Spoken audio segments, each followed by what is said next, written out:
Hi friends, ఎలా ఉన్నారు అందరూ? Welcome back to my channel. One more mini short అండి మీ అందరి కోసం. మనందరం కూడా కోవిడ్ వచ్చిన తర్వాత మనందరికీ కూడా హెల్త్ కాన్షియస్ అయితే చాలా ఎక్కువైందండి. ప్రతి ఒక్కరు కూడా బాదాం, కాజు, కిస్మిస్, అక్రోట్స్ అన్నీ తినడం స్టార్ట్ చేశారు. బట్ అందరం ఏం చేస్తున్నామంటే చాలామంది ఓవర్ నైట్ సోక్ చేసుకొని తింటాము.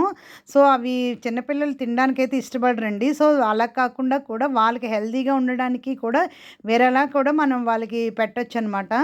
ఫస్ట్ ఆఫ్ ఆల్ మన దగ్గర మట్టి కళాయి కానీ, మనం డైలీ వాడుకునే కళాయి కానీ ఉంటే దాంట్లో సాల్ట్ వేసుకొని రోస్ట్ చేసుకోవాలి. దాని తర్వాత బాదాం, కాజు వేసుకొని ఫస్ట్ రోస్ట్ చేసుకోవాలండి. ఏ డ్రై ఫ్రూట్స్ అయినా మనం ఫస్ట్ ఆఫ్ ఆల్ సిమ్లో రోస్ట్ చేసుకోవాలి. రోస్ట్ చేసుకొని జల్లెడ పట్టాలి. దాని తర్వాత గుమ్మడి గింజలు, సన్ఫ్లవర్ సీడ్స్, నెక్స్ట్ పల్లీలు, నెక్స్ట్ పిస్తా, ఏమున్నా మన దగ్గర ఏ డ్రై ఫ్రూట్స్ ఉంటే అవన్నమాట వేసుకొని అవి కూడా సిమ్లో పెట్టుకొని నెమ్మదిగా ఇలా రోస్ట్ చేసుకోవాలి ఫ్రెండ్స్.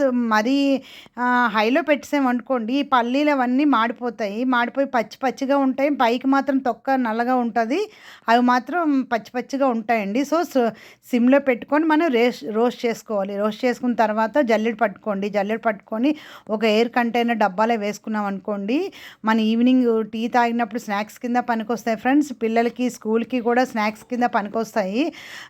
సడన్గా ఎవరైనా మన ఇంటికి చుట్టాలు వచ్చినా కూడా వాళ్ళకి స్నాక్స్ కింద కూడా పెట్టడానికి కూడా పనికొస్తుంది ఫ్రెండ్స్. హెల్దీ బాగుంటాయి friends. Thank you friends, bye.